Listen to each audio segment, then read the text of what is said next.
Hello. Today's video is going to be on a Shakespeare play. We're going to dive into the Merry Wives of Windsor. And we're going to see that the Shakespeare plays are not as they seem. They're not as they seem. And it's an amazing work that they did. Brilliant, man. There's just no way to wrap your mind around the intelligence that it takes to pull this off and perform this work. We're very close at Scion. There were some things that we were looking in the map that we did not have correct, and we're beginning to find things that are explaining how we're supposed to look at what we have out there. And we have made a couple of big discoveries, and we're getting very close. We have to figure out through these ciphers exactly what they've done and how we're supposed to see it. And so what we're going to look at today is really beautiful, recently found, and it just has to be shown because it's an amazing thing. And so this is Measure for Measure, page 67, which of course is Francis in simple cipher. And so this is a page that he would use. And when you come down, we've looked at this one before, but it's very important. And it says, condemn the fault, and not the actor of it. Why every false condemned ere it be done. Mine were the very cipher of a function, to find the faults, whose fine stands in record, and let go by the actor. And so what he's saying here is when you see a fault, why do you deem it that it was an error, that it was a mistake? His are the cipher of a function. You see, these perform a function, and we're trying to unlock the function.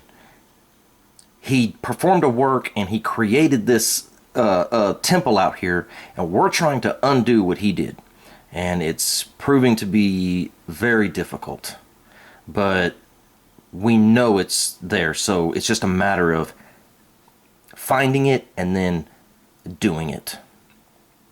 And so they perform a function. We need to figure out the function. And so now we're going to look at, let's keep that in mind, that when you see an error, don't deem it, when you see a fault, don't deem it that it's an error. This is one of the dedicatories in the 1623. And if you come down to the end, it says, it is you that read him, and there we hope, to your diverse capacities, you will find enough, both to draw and hold you, for his wit can no more lie hid than it could be lost. Read him therefore again and again. And if then you do not like him, surely you are in some manifest danger not to understand him. And so we leave you to other of his friends, whom if you need, can be your guides. If you need them not, you can lead yourselves and others, and such readers we wish him. And so what he's telling us here is that he hid things in here. They can no more lie hid, and to your diverse capacities, we hope you find enough. Hope you find enough to draw you and that you can figure this out. And he left things in here to help guide us. And that would be the smartest thing to do, because they're the ones who perform this work. And so now we're going to go into the Merry Wives of Windsor, and we're going to begin to break down a riddle, several riddles. And so here we are. This is the Merry Wives of Windsor, and it's page 58. If we go back just one page, it's 56, 57, 58, 51. We have an error. There's a fault. There's a fault. So, and 51 obviously is Francis Bacon and Pythagorean cipher. And so it's no coincidence that he's using this number on this page. So we're not going to deem it as an error. And what it ends up actually being is one huge message. And so we're going to go through some of these. And let's just look at what he says. First, we start off over here. This is where it begins, at the very bottom. And you'll notice you got the word swan right there. A swan for the love of Letus, O omnipotent love. How near Elohim drew to the complexion of a goose. with the capital G. He was referred to as the Swan of Avon, and then he turns around and says, how near Elohim drew to the complexion of a goose. And of course, a goose and a swan do look similar, but they do have differences. And so that should catch our eye. What are you talking about? And what it ends up being is the cover photo of the 1611, his secret book.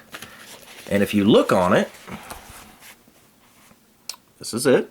This is the cover photo page. And if you come down to the bottom, zoom out just a little bit, you have a goose. What looks like a goose with the little chicks under the wings. Queen Elizabeth I wore this around her neck. This is what he's talking about. He wants you on this page. This page obviously is very important. It's very important, and he's going to break it down for us. It's amazing. And he's going to start at the very top. The most important thing. Our Creator's name. And so let's go back. How near Elohim drew to the complexion of a goose. A fault done. First in the form of, and you have a colon there. And then it says beast. Oh, love, a beastly fault with a smiley face. So he definitely wants you to stop and look at this. And then another fault in the resemblance of a fowl. Think on it.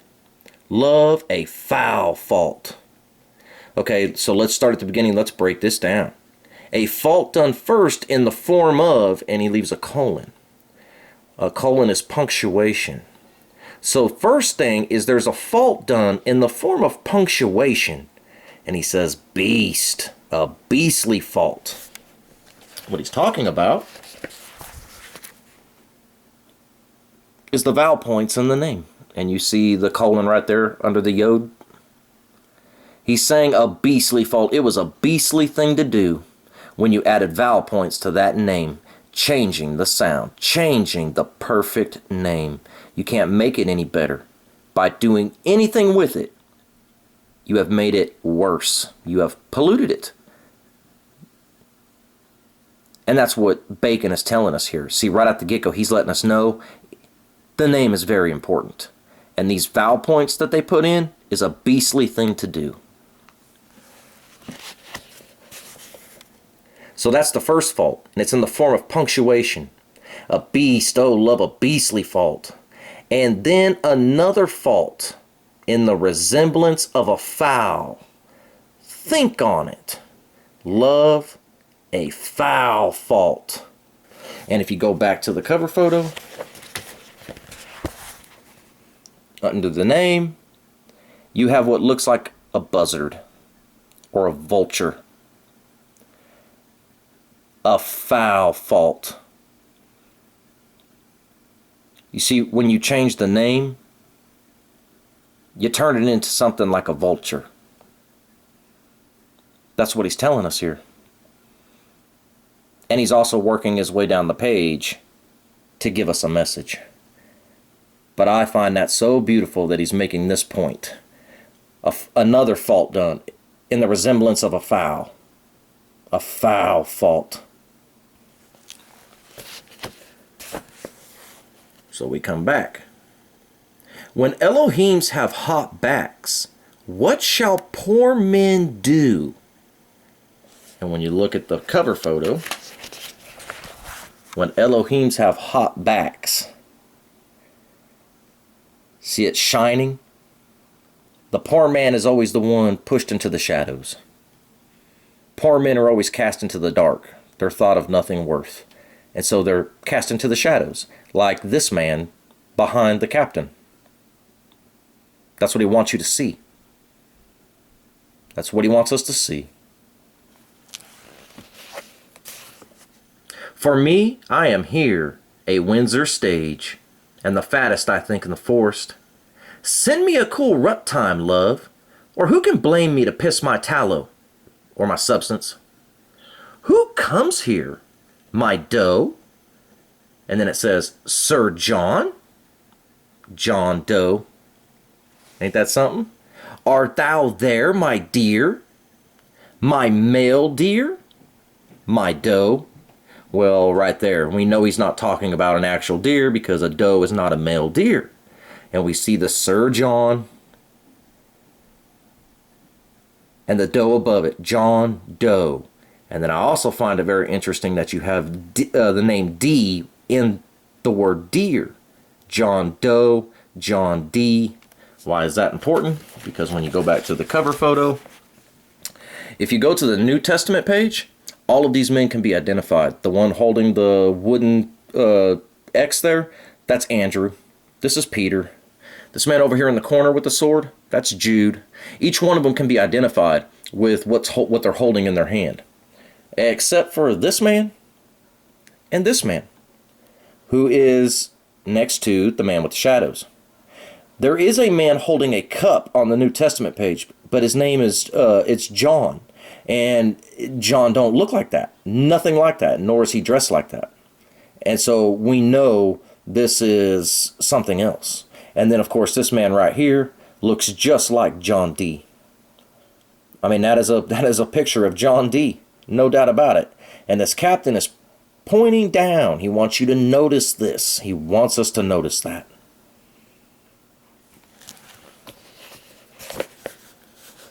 My doe with the black scut, let the sky rain potatoes. You go back to the cover photo and look at the clouds. That's where rain comes from. With the sky rain potatoes, it looks like little potatoes, all misshapen. He's trying to explain to us through a Shakespeare play this page. Let it thunder to the tune of green sleeves, hail kissing comets. He wants you to notice the sleeves, the captain pointing down.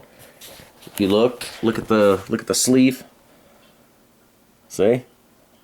He's pointing down, but he's got that sleeve hanging out.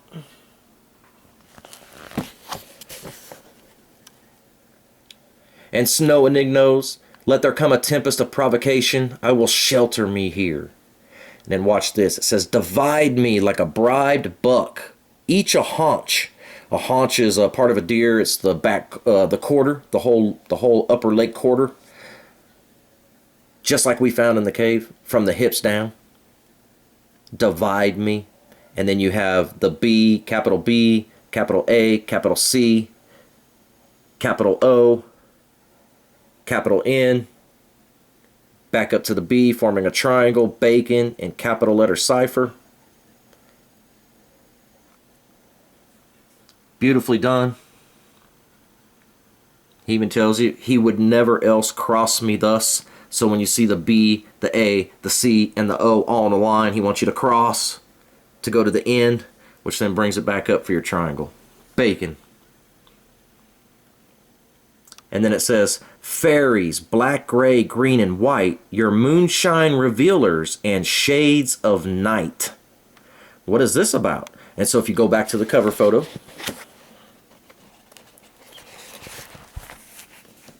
fairies.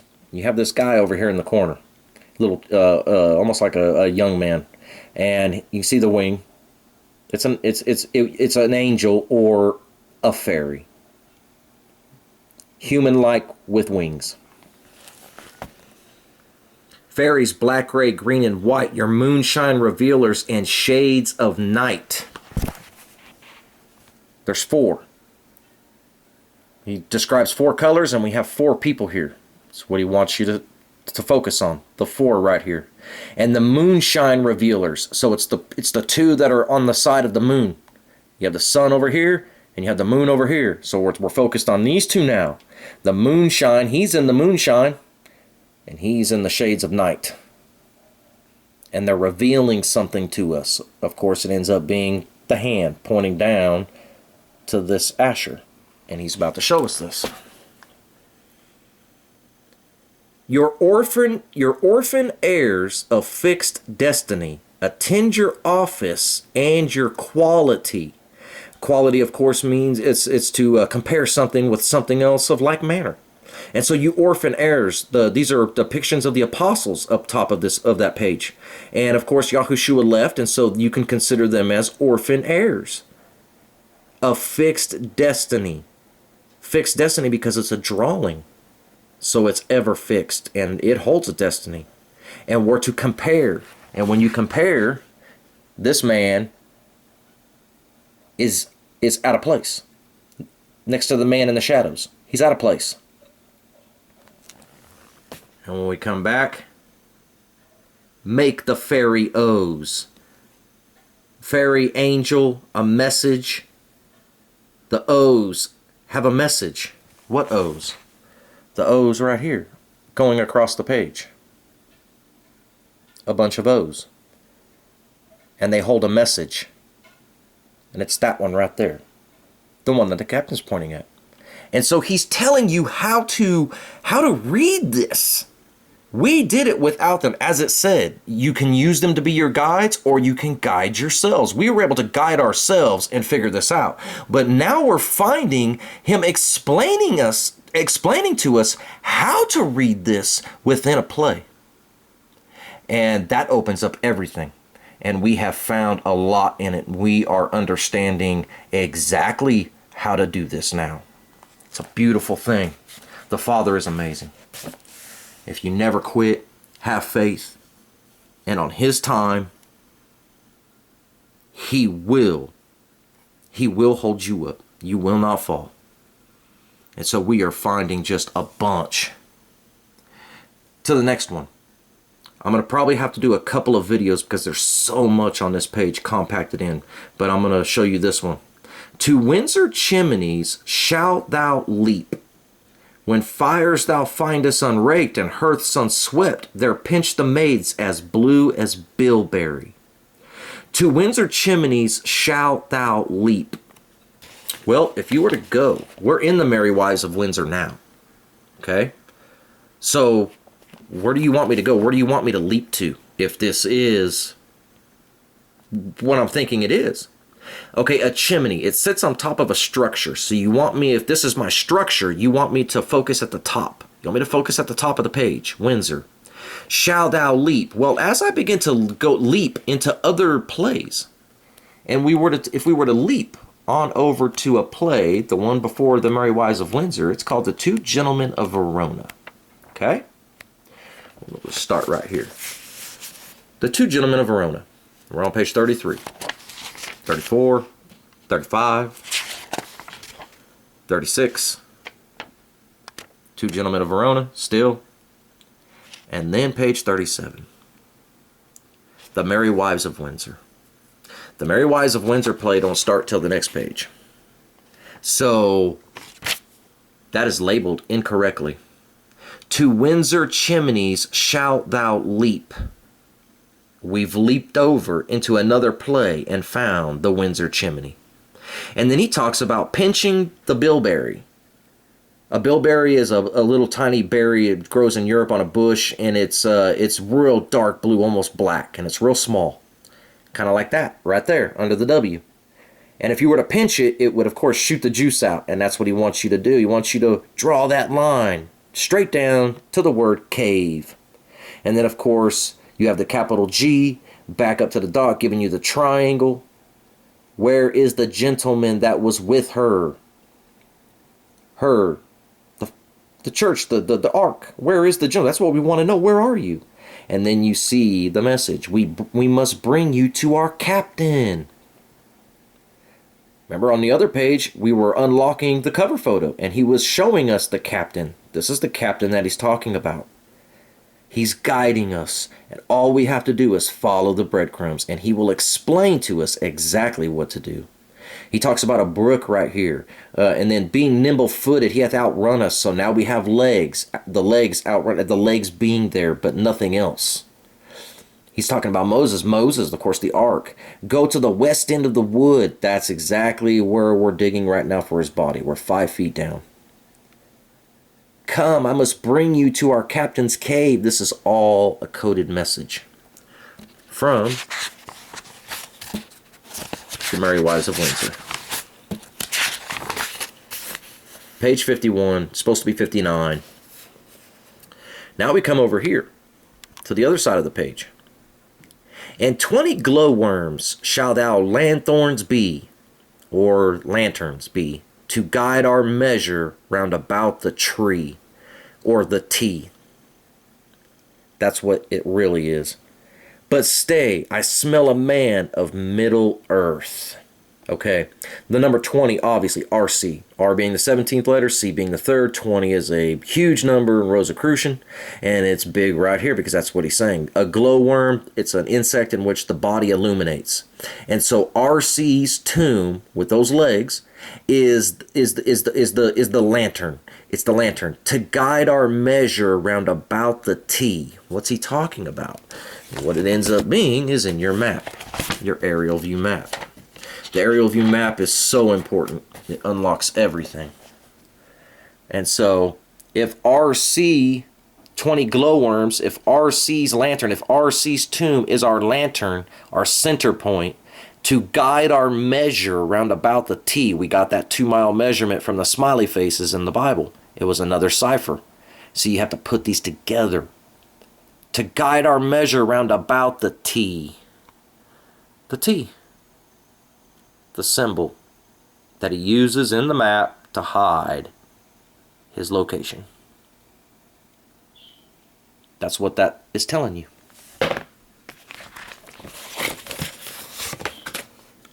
It's amazing. Just under that, he has wild worm, and of course it should be a W, but it's a V. And then he puts a W directly down below it. Why would you do that? And then you come over and you have the capital T, the V, the W, and the T that's in your map at that spot.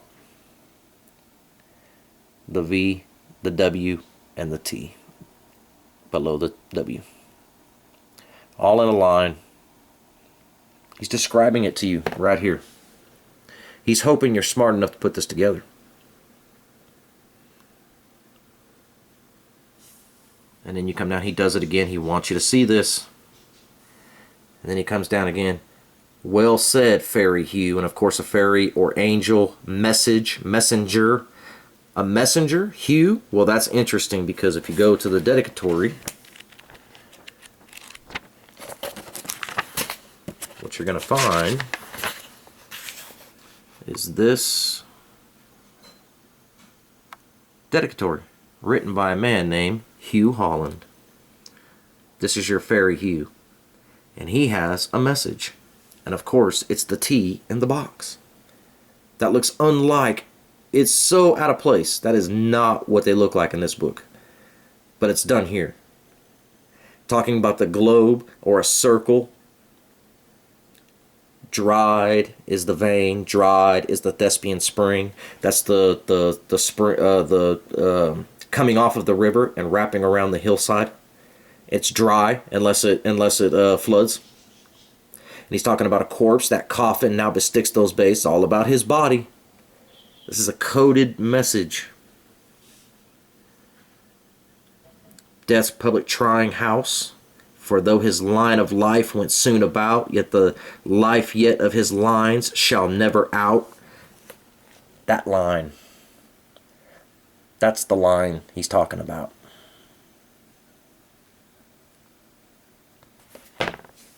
Come over here.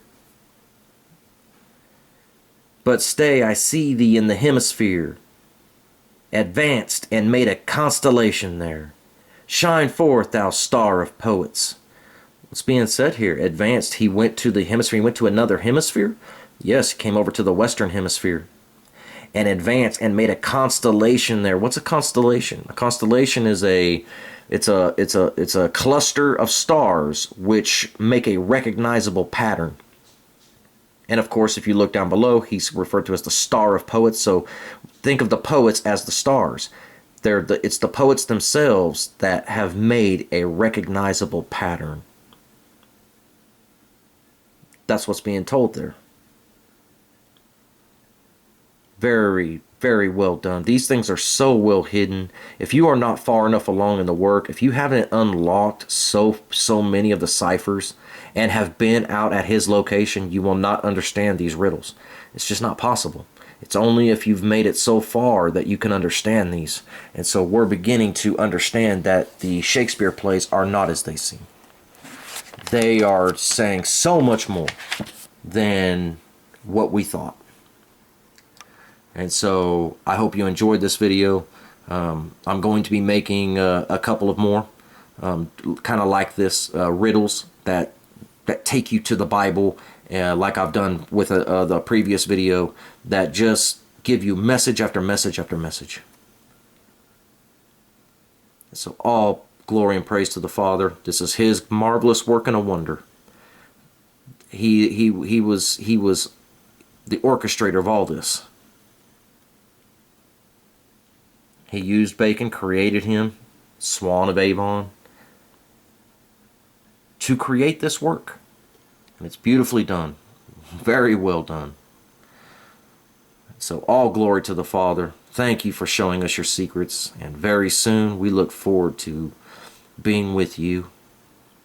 May your kingdom manifest here on earth. In Yahushua's name, Amen.